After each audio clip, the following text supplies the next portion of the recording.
तो दोस्तों, आज जो मैं आपको कहानी सुनाने जा रही हूँ, ये कहानी है जादुई दो सीढ़ियों की। तो चलिए दोस्तों, देखते हैं जादुई दो सीढ़ियों की कहानी। बहुत समय पहले ढोलकपुर नाम का एक गांव हुआ करता था।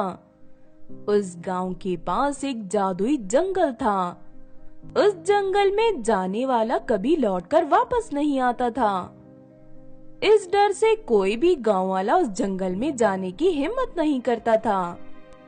फिर एक दिन सौम्या और लावण्या नाम के दो सहेलियां जादुई जंगल में घूमने चली जाती हैं। लेकिन जैसे ही वो दोनों उस जंगल की सीमा पर कदम रखती हैं कि तभी उन्हें अपने सामने दो सीढ़ियां दिखाई देती हैं। अरे, यहाँ तो दो सीढ़ियां हैं, हमें कहाँ जाना चाहिए? नो ये सोच ही रही थी कि तभी उनके सामने एक जादूगरनी प्रकट हो जाती है। मेरे इस जादुई जंगल में तुम दोनों का स्वागत है। तुम्हारे सामने दो जादुई सीढ़ियां हैं। एक सीढ़ी अच्छाई की है और एक सीढ़ी बुराई की है। तुम दोनों को अपने लिए कोई एक सीढ़ी चुनना होगा। अच्छाई की सीढ़ी पर तुम्हें एक बुढ़िया मिलेगी जो तुम्हें अनोखा ज्ञान देगी। ऐसा ज्ञान जो तुम्हारी जिंदगी को पूरी तरह बदल कर रख देगा। और बुराई की सीढ़ी चढ़कर जाने पर हमें क्या मिलेगा? बुराई की सीढ़ी पर तुम्हें एक चुड़ैल मिलेगी, उसके पास ढेर सारा खजाना है। कहो अब तुम दोनों कौन सी सीढ़ी चुनोगी? मैं तो खजाना लेने बुराई की सीढ़ियों पर जाऊंगी, क्योंकि दुनिया में दौलत ही सबसे अहम है। मुझे उस बुढ़िया के बेकार की ज्ञान की कोई जरूरत नहीं। सौम्या, तुम कौन सी सीढ़ी चढ़ना पसंद करोगी? अच्छाई की सीढ़ी पर जाऊंगी।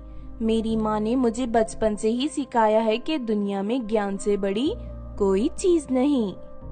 इस तरह दोनों सहेलियां अपनी अपनी सीढ़ियां चुन लेती हैं।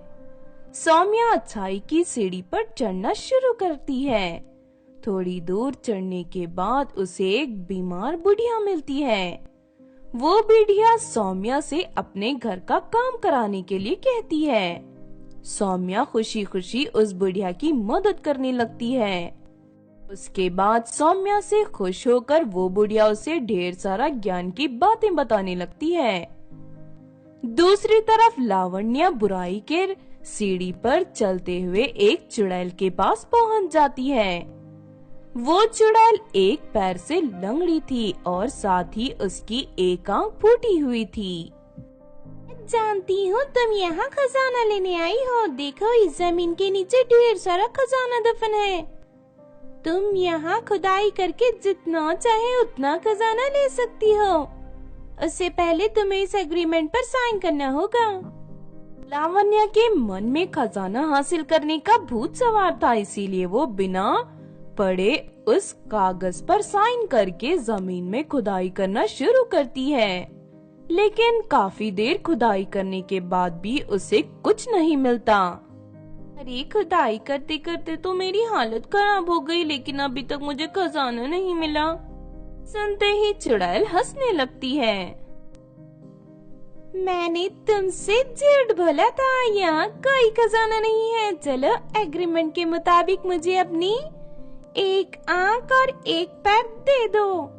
इस एग्रीमेंट पर साफ साफ लिखा है कि इस जमीन पर खुदाई करने के बदले तू मुझे अपनी एक आंख और पैर देने वाली है।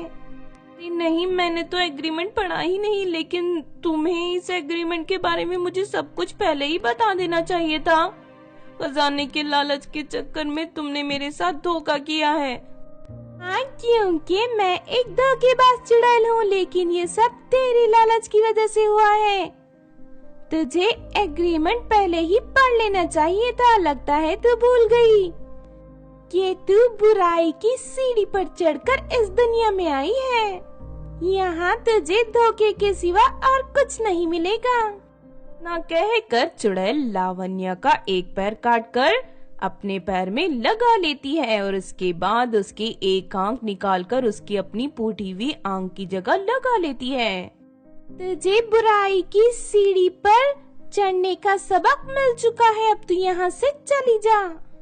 फिर थोड़ी देर के बाद दोनों सहेलियां वापस सीढ़ी से उतरकर उसी जगह पहुंच जाती हैं, जहां से उन्होंने चढ़ना शुरू किया था।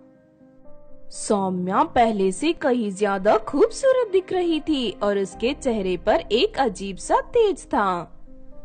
वही दूसरी तरफ लावण्या अपनी एक टांग और एक आंख गंवाकर पूरी तरह बदसूरत बन चुकी थी। इस तरह दोनों सहेलियों को उनके द्वारा चुने गए सीढ़ियों का फल मिल जाता है। तो आपने देखा दोस्तों जादुई 2 सीढ़ियों की कहानी। इस कहानी से हमें ये सीख मिलती है कि दौलत का लालच इंसान के अक्ल पर हावी होकर उसे बुराई के रास्ते पर चलने के लिए मजबूर कर देता है। अगर ये कहानी आपको अच्छी लगी हो तो जरूर लाइक करें और हमारे चैनल सोना टीवी को सब्सक्राइब भी कर लें। और हाँ दोस्तों, हमें कमेंट करके जरूर बताना कि आपको कहानी कैसी लगी।